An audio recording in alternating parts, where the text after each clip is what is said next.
Testing, testing.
All right, mic's on? Justine, anybody know if Justine's coming?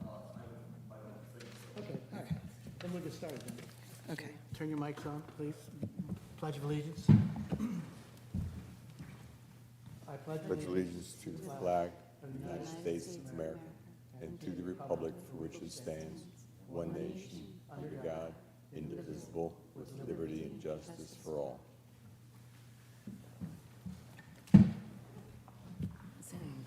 So we'll have a roll call. Kim, if you got it. Okay. Charlotte Todd, Here. Randy, Councilman Yeager, Am here. Michael Jones, Present. Barbara Mindbreeze. Here. Gretchen's not here. Kim Gronendal's here, Sarah's here, and who else? Angela Judd, no. Chris, no. Charlotte. Justine, she's the first one I said. Hope Gaines. I'm Okay. not doing it in order, sorry. Who else? I think that's it. And Hope's here. Then we have the minutes of June 25th. Anybody have any additions or corrections to that? I do have a few. Okay. The minutes from May 2028, 2025 should be corrected to 24, Got it. okay? There's a few like these instead of those, or there's a few, I guess the biggest thing was, there's we also plan to incorporate dark skies ordinance. I think we should be calling that light pollution. Call it what? Light pollution. Okay. Okay, that's the only other. And the solar shingle that, there's number 7, there's a lot of, she bought a panel, solar panel. So the difference is, it's really not a panel, right? It's a shingle. It was a shingle. Yeah. I can make these corrections. You can and just resend make them it, out. that's fine. Okay. And that's really it. Anybody have any problems with those minor corrections? No, Very good, minor. good. Yeah. All those in favor? Aye. Nay? No? Okay, Okay, do we need a motion to approve? And we then- just did. Okay, We just did. You're good. I don't need to, I have no report for the planning board. I don't think it was a minor application. And we don't have our meeting this evening, so we have nothing on date for that. Mike, you got any questions or comments from council? I have a few minor things, maybe people may be aware of what was going on, but just quickly, I know it's July, but we passed a resolution appointing our non-voting members to the Environmental Commission. I don't know if you didn't know you weren't yet appointed, but for this year, Charlotte, Angela Judge, and David Scheffler were appointed as non-voting members, and expiration of the term is the end of this year, 12/31. Do it again next year, Thank you. I'm sure. So anyhow, that was passed, and wanted to let everybody know that we've agreed to, we signed a resolution to grant an application and execution of an agreement with the New Jersey Department of Agriculture, and this has to do with trying to, have a program for eliminating the spotted lanternfly, which of course is very problematic. I was told that we should have the tree of heaven included in the invasive species, and it is included on the list that we put together, so appropriately. That's where the spotted lanternfly, I think, likes to live, comes from, feeds from, whatever, but we already do have that on the list of things that people cannot plant in the town, so that's good news there. And then the third thing, just so everybody knows, our city is also, we agreed to sign the resolution which is urging the state to take a more incremental and targeted approach to adopting the PACT REAL rules. And for those of you that are not familiar, it's the protecting against climate threat, and it's the resilient environments and landscape. That's the REAL part of real. Anyhow, for those of you who have read it, seen the detail of it and the impact of it, it's devastating. It's the one that requires us to pretty much, we have to go to 16 feet now with all new construction. We'll have to raise roads by 5 feet. We'll have to, it's pretty much an assault on people living in the shore communities, mainly because they want it done soon. And it's all based on the assumption that we're going to have a 5-foot sea level rise by 2100. So it's way more aggressive than any other scientific forecast. And we're making, this is DEP, by the way. The DEP are making these rules. And we're pretty much asking if you look at, let's talk about the cost, what this really means, the implication, and how do you pace this so it's affordable and reasonable for everybody to handle in their communities.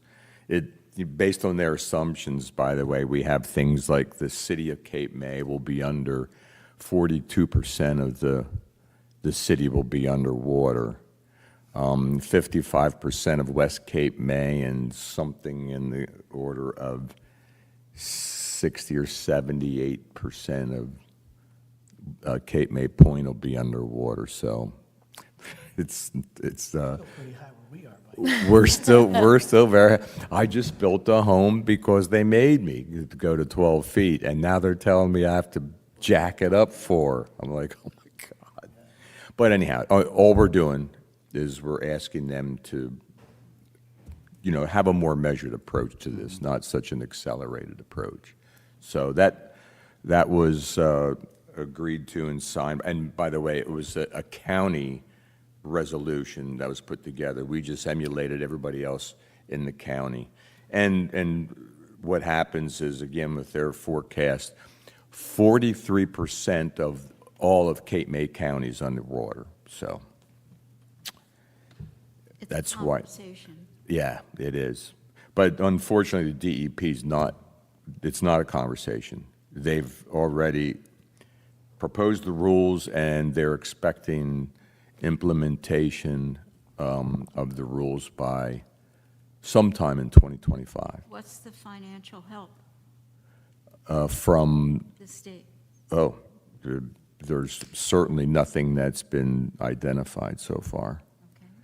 And we're looking first for the financial impact. Let's see what that is, because the state, they can't even know what that is until somebody does a study on this. So,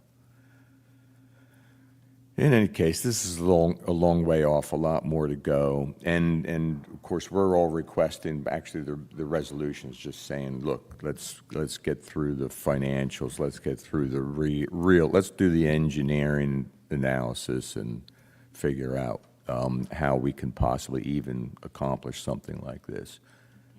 So, Mike, can you,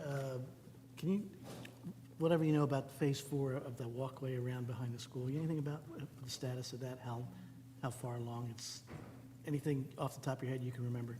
well, we've got the money for it, and it's going to happen, and it's Talking going to about happen the soon. walkway behind the school, out over the meadows, kind of like, it's a good environmental, it's a draw, it's for It's- birds, it's for everything. And it's the entire walk, I believe, is 2.5 miles. Now, that's not all through the meadows, Okay. but from the school out through the meadows, and I believe it comes into Lafayette Street Park and then goes back over. But if you're going out for a walk and you want to do 2.5 miles, that's the place to do it. Yeah, no, everything's pretty much in place to start. It's they're both Phase 2, and I guess that's now becoming. Phase 4 at one Yeah, point, I'm not sure. yeah, now it's like number 1. They're going to be starting on it, and the funding is there, and we've got approvals from just about everybody that I can think of. So it's good news. School's all on board, The school's on board, yes.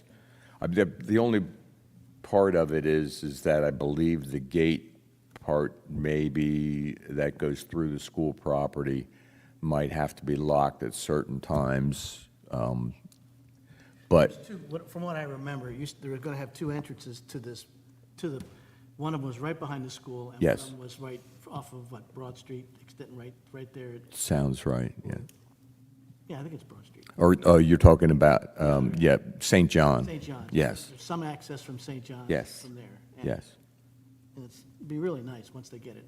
Yeah. Really nice. yeah, and that's going to be the first thing done, first project. I mean, the second part, what we've got approved is there's going to be a softball field, the dog park, and bocce, what do I call them, courts, bocce, whatever they are. That part, it's not expensive. We're not talking about lots of capital required to do this. It's a lot of landscaping more than anything. The capital's all going to be in putting the walkway in, but Emergency helicopter pad there somewhere behind. no, I haven't heard talk of that, but I would think even the ball field's not that large, but it's going to be quite a while before we get to the rest of Lafayette Street Park, so there's a pretty large area for the helicopter. Just historically, in terms of the park, our children did go to Cape May City Elementary School. And so when our son was in 5th grade, and he's now in his 60s, it was used as a science field day. And they were taken quite frequently on that so that they would understand our beautiful environment, and it then became a part of the curriculum. So it's been going on a long while, and for a while, the Nature Center actually was conducting tours back there. So it will blow your mind to see it. It's so absolutely beautiful, just to take a stroll back there. You can't even believe you're within the city limits anymore once you do that. So it's worth walking back. Many years ago, there used to be a 9-hole golf course back there. That's right. That's amazing, yeah. Yeah. And it was, I guess when the old engineers, when I was involved with that project, they were just amazed. They had no idea that it was as nice as it is. And valuable. Yeah, I mean, it's a project. That's one of the things that they really ought to be happy that they're doing. Yeah, yeah. Okay, anything else, Mike? That's it. Okay. Next item, we ought to say something about Merrill. I mean, Merrill is retiring, and Merrill, if you're watching, hello there. And we thank her for all that she did. And again, now we know that Dave is probably going to be our new recording secretary, which is, thank you very much. It's an unsung job, but it's really important. And I want to thank Merrill. I've known Merrill since she was sat on the planning board with me for years and years. Thank you very much. Anybody else want to say anything about Merrill? Well, I certainly respect her abilities with learning about the computer early on. She went ahead and got her master's degree in computer science. We were both at the junior high, Titleman, together. She teaching math, and I was curriculum coordinator for the district at that point. And we worked together very hard on a lot of projects because of those backgrounds. And then she went on to the high school to become in charge of the computer science for regional high school. So, and by the way, she did teach our children 7th and 8th grade math before we had all of that. So it is a long relationship. And she's going to be missed, but we know that she's also going to enjoy a few free hours, too. We thank you, Dave. Okay. Harborfest, anybody want to jump in and say how Harborfest went? Sure. Sarah, you want to say something? We had an excellent turnout, and we had some prime real estate with a table right at the entrance to the fest, and then a table in the nature center. So we had a pretty continuous flow of people. We had a bunch of signups for Dune Day volunteers, which is great, and people really seemed to love the solar shingle. Okay. A lot of people said that they had solar panels on their house here in Cape May, which is good to hear, but they had never seen the solar shingle before. So they were interested. We gave them more information. We also had information on community solar, flood information, and just how solar works. So all in all, great. Good turnout from the public? Oh, absolutely. Yeah, pretty good.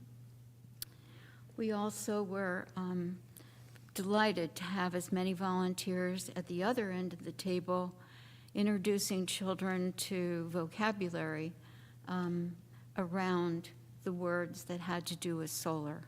Their crafts enlightened them as well as gave them projects to take home, tangibles in their hand. And one of our volunteers is actually a retired chemist from Lamont Chemical, and she has been a full-time resident in the city of Cape May, grew up here. Her dad was postmaster of our city, and she is Liz Ann Anger, and she's becoming very involved again with all of us, and we're delighted to have her expertise helping us. Yeah. Welcome back. And she then enlisted a friend, Amy Forrester, to help too. So we are growing and delighted to have that kind of help with the children as well.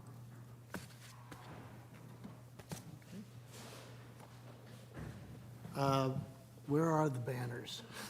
I have one here. I didn't know if you want me to hold on to it. Just hold on. Okay. Yeah, don't give any to Mike. Who's got? I the think other- Justine has the other one. Ask Randy. Randy, do you have the other banner? Randy? Do you have the other banner? Or does- Do I have what? Does Justine have the other banner, do you think? Yes, I believe she does. Okay. But, and it just occurred to me, she's not here today. I think both kids are sick. So I'm not surprised she didn't make, but I believe she does have it, yeah. Didn't you and she then help introduce recycling as a concept too for the harbor?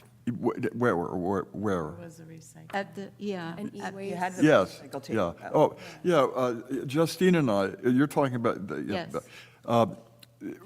I thought that being at a table with Justine for recycling used and obsolete electronics would be the most boring thing I ever did. We ran out of brochures. People were very interested, and many people had no idea what to do with a television that doesn't work. They put it in the trash, batteries, cell phones. We actually collected quite a few things at the table, and they were picked up after the event. But the attendance was really good. It was very well attended, and I think it was a very worthwhile event. That's it. Good deal. Dune Day, anybody want to comment on Dune Day? Dave, you want to say something? And the only update I really have is talk to city management, and we're going to take that out of the beach utility budget for purchasing the plants. Okay. That's pretty much the only thing that's really new, so. I saw there were a few emails going back and forth about that.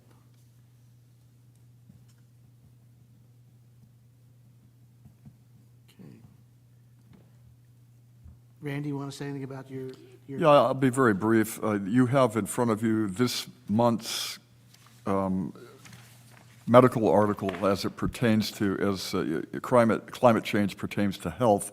This one has to do with mental health, and very briefly, it starts by again saying that the year 2023 was the hottest ever recorded.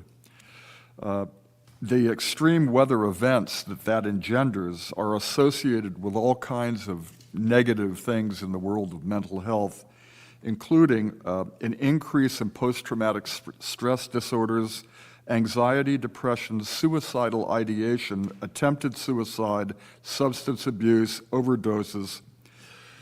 It actually went on to say that there are two studies in here looked at mental health through a wide variety, number of countries, and interestingly saw a 6% increase in homicide and a 7% increase in major depression with every 1 degree centigrade increase. Pretty impressive. Climate change also, of course, has a negative, major weather events have a negative impact on economies, be they global or local, and that, of course, contributes to anxiety and depression. The article's worth reading, and that's pretty much it in a nutshell. I may be running out of articles to bring. This is the 10th or 12th, I think. If I do see any additionals, I will bring them in occasionally, but it probably won't be a monthly thing at this point. Okay. Thank you. Okay, Gretchen's not here about Harbor View Park. I'll talk a little You bit still about there? it. Go ahead. I will. Being an old historian, so I know something about Harbor View Park. And recently, July 10th, the Star and Wave did publish an article about transparency in Harbor View Park project. So I'd like to go back to Harbor View Park and its beginnings, and it went something like this. There was a fight to kind of curtail a lot of development along the harbor in 1989, 1990, 1991. And there were lawsuits. And in the end, the compromise was that indeed the city would own part of the property along with Green Acres, and it would become an open space, and it would become a teaching center. That would be the Nature Center. The rest of the park area was to be developed. And those are the beautiful houses that you see along the harbor. And then this piece of property, which is very much a triangular space between some beautiful homes and condos, was in the negotiation process. And our mayor at that time said, no, we don't want that built upon, and we want it reserved as open space. And then it was to be transformed into a park where people could come and view. The view is outstanding. It's amazing. And I know that it's used often for weddings and celebrations and festivals, actually. The Nature Center has had several fundraisers in that area. But unfortunately, and Gretchen did bring this up to us a few meetings ago, and she was saddened by the look of it, that it didn't have the indigenous planting that was supposed to happen. And so I think that's where our commission comes in. And we would like to reiterate, I think, as a commission, certainly to Mr. Yeager, please, if you could see that Gretchen becomes a part of one of the advisors as far as the plantings are concerned, we would get the best advice if you could make that happen. Yeah, I believe Councilwoman McDade is on the committee. She's working with the folks that are doing the design. I know there's a lot of I won't say conflict, a lot of disagreement on the things that have been done there, but you can't, it's hard to disagree with native plantings, making it appropriate. It doesn't need to be Right. anything exotic. It needs to be natural, which is what we're looking to happen there. And certainly Gretchen has the credentials Yes, to offer the city, at a rate of 0. right, right.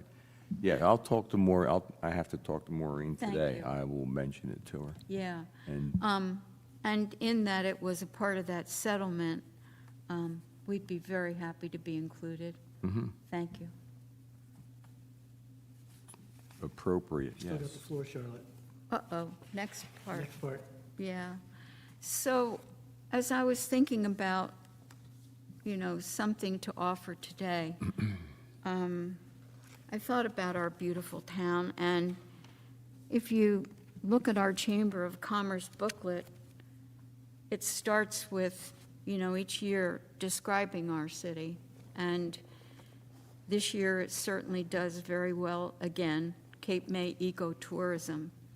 So I'd like to continue that thread and talk to you about some things that the city is noted for, and you might want to pass along to